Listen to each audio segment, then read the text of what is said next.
back to Iris Life Adventure. And together now with my...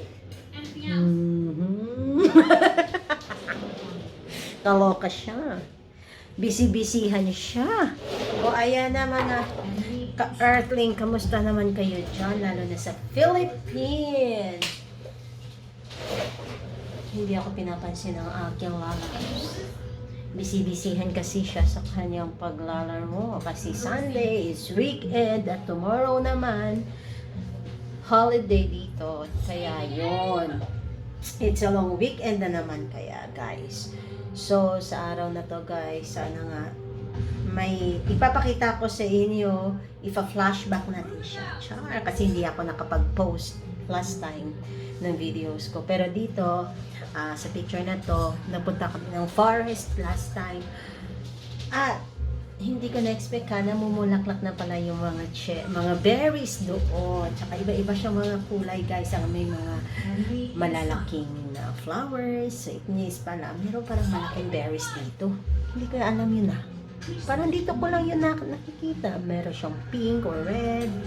Tapos may maliliit na white. So ang dami pala siya guys. Namumulaklak na yun si berries.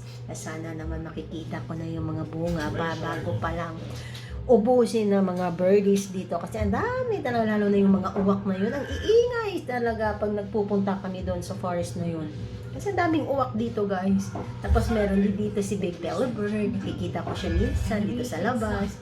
Yung yung malaking belly na bird, yun siya. Papakita ko din siya dito sa inyo mamaya guys sa pictures. Ida-download ko siya tapos para makita nyo. Kaya yun ang magiging topic natin for today. O, yan na guys. Ready na ba kayong makita yung ating mga pictures of forest? O, ayan na. Magpa-flashback na tayo ulit. O, sige na. Ayan na. Ipa-flash ko na nga Kayo naman nagmamadali kayo Pictures and videos po pala guys ang aking ipapakita sa inyo. So, ready na? Okay, ito na. Let's watch this.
Natapos na natin yung ating video for today at nakita nyo naman yung mga pictures na yun, di ba? Ang gaganda, no? At napaka-colorful talaga ng mga flowers ng berries. At saka yung si Big Belly Bird na sinabi ko sa inyo, di ba? So, thank you! At isa na naman po tayo natapos na episode for today dito sa Iris Life Adventure.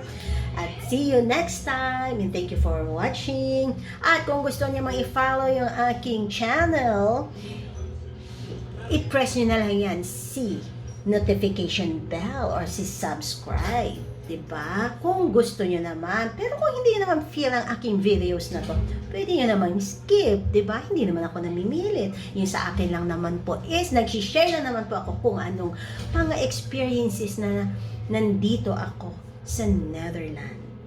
Sige. Ayan na guys. Kaya bye!